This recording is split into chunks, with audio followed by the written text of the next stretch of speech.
Okay, good afternoon, everybody. I will be talking on operation theater layout and sterilization. I have no financial disclosure in this presentation. So why do we need a layout? This is because to have approval from government bodies and professional bodies like the NABH, it improves the safety profile of the patients, improves the quality of the and image of the hospital. Then in the long run, it saves on the maintenance cost, on the HR cost, and it also safeguards us from medical negligence. This is a meeting, focus group meeting of the SARC Academy of Ophthalmology, which was held in the last AIOC conference in Gurgaon. So they have some recommendations which will be included in this presentation.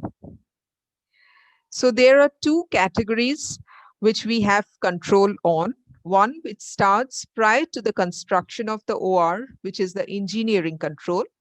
This will include proper architecture, planning, zoning, then heating, ventilation, and air conditioning system. The next is managerial control, which starts after the construction of the OR, and this includes disinfection, sterilization, validation, and biomedical waste management. So while we are planning the OR, we need to have functional segregation from the OPD, from the inpatient, and the laboratory services. It should preferably be in the top floor. The ground floor should be avoided. The construction material should be long lasting. It should be easy to maintain and resistant to microorganisms. Basically, all OT complexes should have 4 zones. One is the protective zone, which houses the changing room, the staff rooms. Next is the clean zone, which is the intermediate between the protective zone and the sterile zone. The third being the sterile zone, where we do all our surgeries.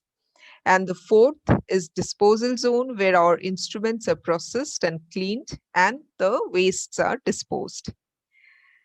So this is the protective zone, the clean zone, and the sterile zone. This is another recommendation by the AIOS, who have recommended that central AC is not necessary.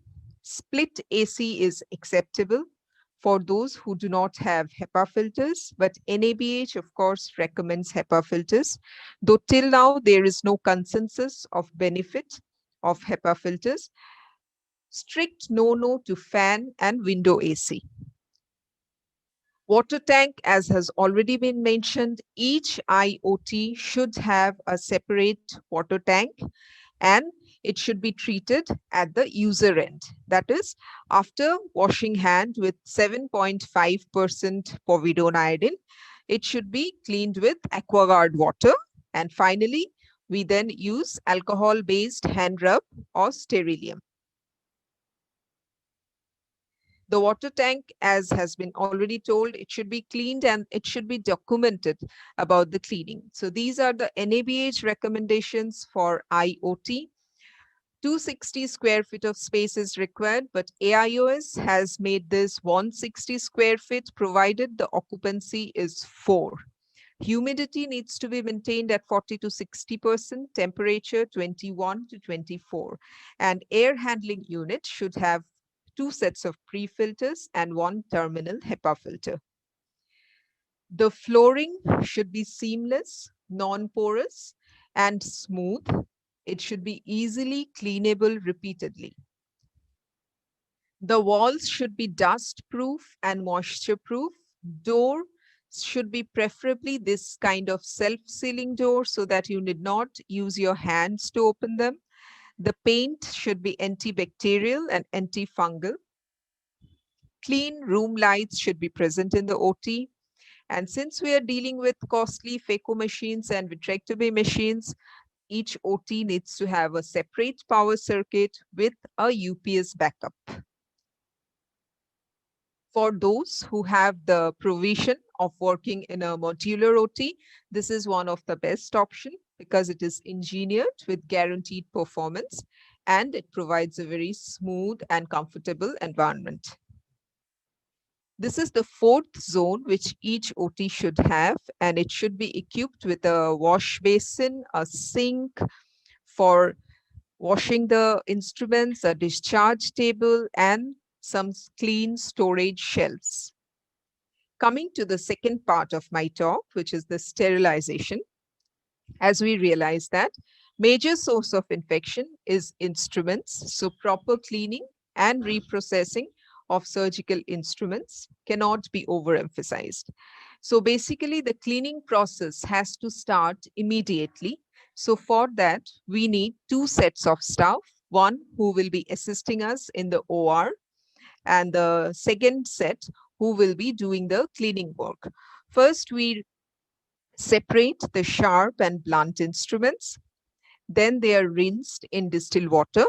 For the needle holder and corneal scissor, we open the posterior end so that we can get an access to the joints, and it is cleaned with a brush having soft bristles. After cleaning in the distilled water, it is processed in ultrasonic cleaner. We also prefer to dry our instruments because ours is a very damp area. So any amount of moisture, if left in the instrument, will lead to rusting. So we always dry the instruments. And then we do the cleaning by the 4 bowl technique, where it is first double dipped in cetrimide and chlorhexidine solution, followed by it is then again double dipped in distilled water. For some instruments like the Venus scissor, which has very sharp tip and there are chances of it getting bent, it should be protected with silicone sleeves.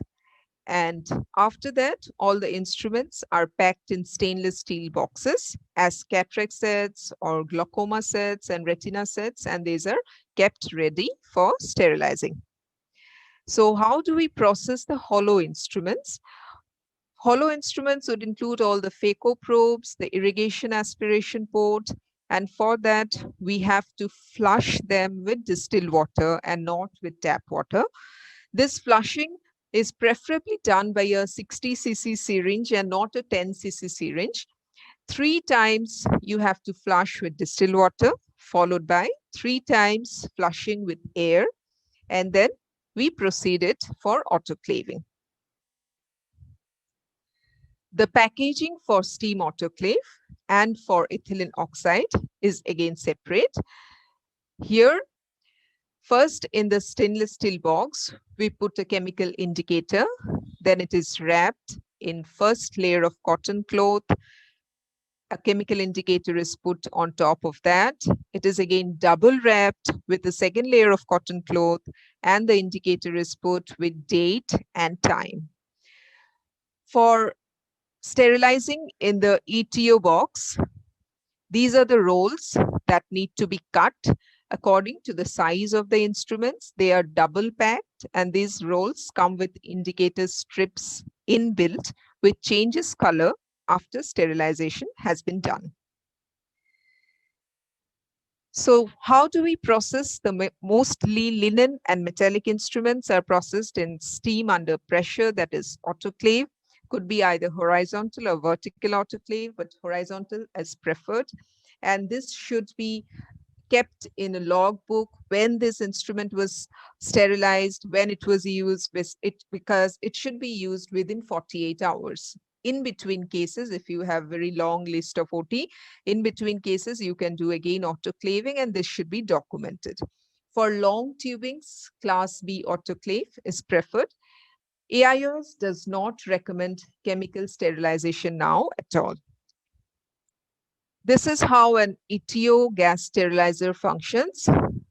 What are the things that we use in this ETO sterilizer? These are heat labile instruments, tubings, phaco tubings, vitrectomy and cryoprobes, some sharp-edged instruments, vitrectomy lenses and sutures. It takes a running time of 6 hours. And after that, an aeration period of 72 hours is given. The sterility is maintained for 1 year. So see, these are some of the probes and lenses which ETO gas sterilizer is used for that. So what are the indicators which will tell us that the sterilization has been done properly? The physical indicator are the pressure and temperature, whether it has been reached or not in the autoclaving. These are the chemical indicators which are separate for autoclave and for ETO. This is the Bowie-Dick test, which tell you about the hollow tubings, whether the requisite amount of sterilization has taken place in the hollow tubings or not. This strip is a very good indicator for that. Biological indicator give us an idea about how the autoclave is functioning well or not, and this should be tried at least once in 3 months. So what are the cleaning protocol of operation room? The operation floor, microscope, surfaces, and sinks should be cleaned daily, and it should be documented. No sweeping or dry dusting, only wet mopping of walls and floors. AC filters should be cleaned weekly, and servicing should be done every month. So what is our preferred way of cleaning the OR floor? We use a 3-bucket system where the first 2 buckets contain water and the third bucket contain disinfectant. In our case, we use bacillocid. Now coming to the fumigation of OT, nowadays formalin is not so much preferred because it is carcinogenic. Most preferred are the recent disinfectant like D125, which is a quaternary ammonium compound, but formalin may still be used because AIOS has still not disrecommended it. Fogger machine is preferable, though not mandatory. So the schedule of formalin or fumigation is for a running OT, fumigation once a week. For a startup OT, fumigation on 3 consecutive days, followed by 3 negative cultures. And sometimes once in 3 months, periodic cultures should be taken from the microscope, head end of the table, from the OT air, and all these should be documented. These are the newer disinfectants which are preferred nowadays, the DeskNet, Basiol. Ultraviolet radiation is also preferable. It can be switched on daily for 12 to 16 hours and switched off 2 hours before entering the OT. These are the cleaning protocols of all the areas and with which disinfectant to use and what is the frequency. I will take little longer. Now coming to the COVID and post-COVID era, if we are talking about OT layout and do not mention a word about post-COVID, this will be injustice to this IC. So the national guidelines for infection control depends on this 5 pillars. And this is the hierarchy of control on which the government of India is putting importance on how to protect us and our healthcare workers. The first 2 in the hierarchy are elimination and substitution, which does not hold too good for us because it only works when we are doing teleophthalmology. But when we decide to come physically to the hospital, in that case, we need to have engineering control, which is how to isolate people from the hazard, and administrative control is how to change the way people work.